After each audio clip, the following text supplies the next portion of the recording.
नमस्ते, द कोसिस पर्सपेक्टिभमा यहाँहरूलाई स्वागत छ। फुटबल जगतमा एउटा चर्चित भनाइ छ, साधारण खेलाडीहरू बल जहाँ छ त्यहाँ हेर्छन्, महान खेलाडीहरू बल कहाँ जाँदैछ र खाली ठाउँ कहाँ बन्दैछ त्यहाँ हेर्छन्। आधुनिक फुटबल इतिहासमा यदि कसैले यो दर्शनलाई पूर्ण रूपमा चरितार्थ गरेको छ भने ती हुन् असिस्ट किङ भनेर चिनिने मेसुट ओजिल। उनले आफ्नो अचूक कला र अद्भुत पासले विश्व फुटबल जगतलाई मन्त्रमुग्ध बनाए।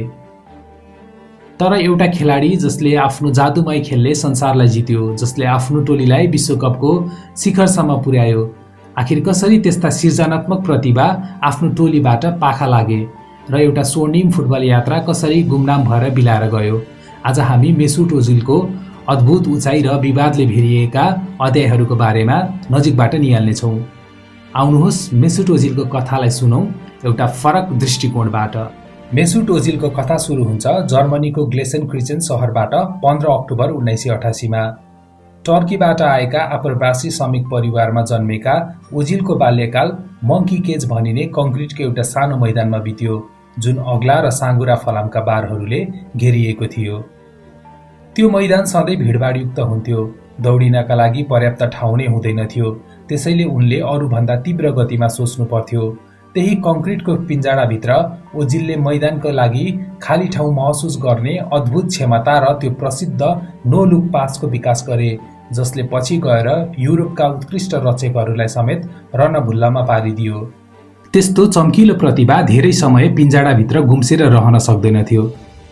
साल्के र वेडन ब्रेमेनबाट आफ्नो पहिचान बनाएपछि उनको जीवन फुटबल जगतको सबैभन्दा ठूलो मञ्च 2010 को फिफा विश्वकपमा पुगेर सदाका लागि बदलियो। प्रशिक्षक जोचिम लोको नेतृत्वमा जर्मनीले तीव्र र सहज पासिङ खेल खेलिरहेको थियो र ओजिल त्यो टोलीका मुख्य नायक थिए। अन्तिम 16 को खेलमा इङ्ल्यान्ड विरुद्ध उनले देखाएको जादुमय प्रदर्शनले विश्व सामु उनको आगमनको बिगुल बजायो। दुनियाँले एउटा नव उदित नक्षत्रलाई पूर्ण रूपमा प्रस्फुटन भएको देखिरहेको थियो। 2010 को विश्वकपपछि उनलाई आफ्नो टोलीमा भित्र्याउन युरोपका शीर्ष क्लबहरूबीच तानातान नै चल्यो। अनन्त अगस्त 2010 मा ओजिल रियल मड्रिडमा पुगे। उनी विश्वकै सबैभन्दा बढी दबाव हुने ड्रेसिङ रुममा प्रवेश गर्दै थिए, तर त्यसपछि जे भयो त्यो उनको सृजनात्मक क्षमताको सर्वोच्च शिखर थियो र यो सम्भव हुनुको मुख्य कारण थियो एकजना खेलाडीसँगको उनको अद्भुत तालमेल। ती थिए क्रिस्टियानो रोनाल्डो। जोसे मौरिनोको नेतृत्वमा रियल मड्रिड एउटा भयङ्कर काउन्टर एट्याकिङ टोली बनेको थियो र ओजिल त्यसका मुख्य इन्जिन थिए। ओजिल र क्रिस्टियानो रोनाल्डो बीचको तालमेल अलौकिक लाग्थ्यो। उनीहरूलाई एक अर्कालाई हेर्न वा इसारा गर्नसम्म आवश्यक पर्दैनथ्यो। क्रिस्टियानो रोनाल्डोले देब्रे विङबाट कुद्ने सङ्केत मात्र के गर्थे, ओजिलको देब्रे गोडाले बललाई यसरी सुमसुमाएर अगाडि बढाउँथ्यो कि विपक्षीका 3वटा रक्षापन्थीलाई एकै पटक चिर्दै बल रोनाल्डोकै गोडामा पुग्थ्यो। ओजिल रोनाल्डोको गोल गर्ने भोकका लागि मुख्य आधार बने। मात्र 3 सिजनमा उनले 81वटा असिस्ट दर्ता गराए। उनीहरूकै जोडबलमा शक्तिशाली बार्सिलोनाको प्रभुत्वलाई तोड्दै रियल मड्रिडले 2012 को ला लिगा उपाधि उचाल्यो। रोनाल्डोलाई ओजिलसँग खेल्न यति धेरै मन पर्थ्यो कि पछि जब रियल मड्रिडले ओजिललाई बेच्ने निर्णय गर्यो, रोनाल्डो निकै आक्रोशित बनेका थिए। उनले आफ्ना साथीहरूसँग भनेका थिए, ओजिलको बिक्री मेरो लागि निकै नराम्रो खबर हो। गोल अघि मेरो चाललाई सबभन्दा राम्ररी बुझ्ने खेलाडी नै उनी थिए। म ओजिलको बहिर्गमनबाट क्रुद्ध छु। 2013 मा रियल मड्रिडले ओजिललाई कीर्तिमानी मूल्यमा आर्सेनललाई बेचेर सम्पूर्ण फुटबल जगतलाई स्तब्ध बनाइदियो। उनको आगमनले प्रिमियर लिगमा हलचल ल्यायो।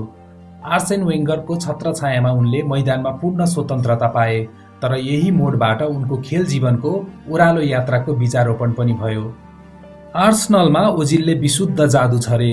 2015-16 को एउटै सिजनमा उनले 19वटा प्रिमियर लिग असिस्टको कीर्तिमान बनाए अनि 2014 मा जर्मनीलाई ब्राजिलमा फिफा विश्वकप जिताउन मुख्य भूमिका खेल्दै उनी आफ्नो खेल जीवनको सर्वोच्च शिखरमा पुगे।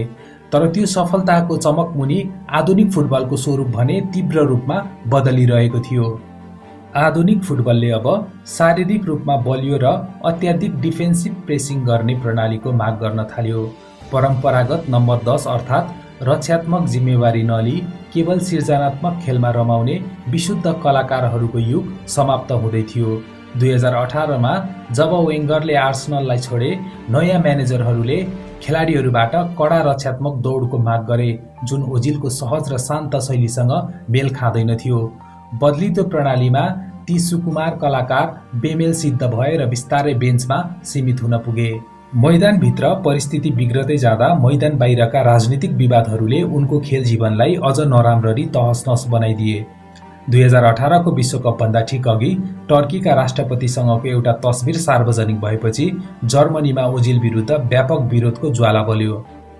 2018को विश्वकपको समूह चरणबाटै जर्मनी बाहिरिएपछि मिडिया र आलोचकहरूले ओजिललाई नै सम्पूर्ण असफलताको मुख्य दोषी बनाए।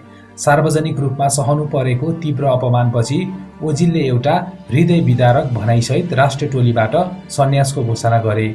हामीले जित्दा म जर्मन हुन्छु, तर हामीले हार्दा म केवल एउटा आप्रवासी बन्छु। त्यस लगतै आर्सेनलसँगको उनको सम्बन्ध पूर्ण रूपमा बिग्रियो। टोलीबाट निकालिएपछि उनले टर्कीका क्लबहरू फेनेरबाचे र इस्तानबुल बासाकशहिरबाट केही समय खेले। ढाडको निरन्तर चोटका कारण अनन्त मार्च 2023मा 34 वर्षको उमेरमा मेसुट ओजिलले व्यावसायिक फुटबलबाट पूर्ण रूपमा सन्यास लिए। मेसुट ओजिल फुटबल मैदानका एक सच्चा सृजनात्मक कलाकार थिए। उनले केवल जित्नका लागि होइन, मैदान रूपी हरियो क्यानभासमा सौन्दर्य कोर्नका लागि फुटबल खेले। द कोसिस पर्सपेक्टिभको नजरमा मेसुट ओजिल हाम्रो पुस्ताका सबैभन्दा गलत बुझिएका खेलाडीहरूमध्येका एक हुन्। मेसुट ओजिलबारे तपाईँको दृष्टिकोण के छ? तल कमेन्ट बक्समा लेख्नुहोला।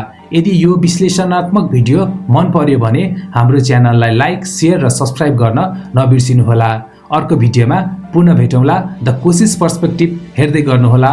हस्त, धन्यवाद, नमस्कार।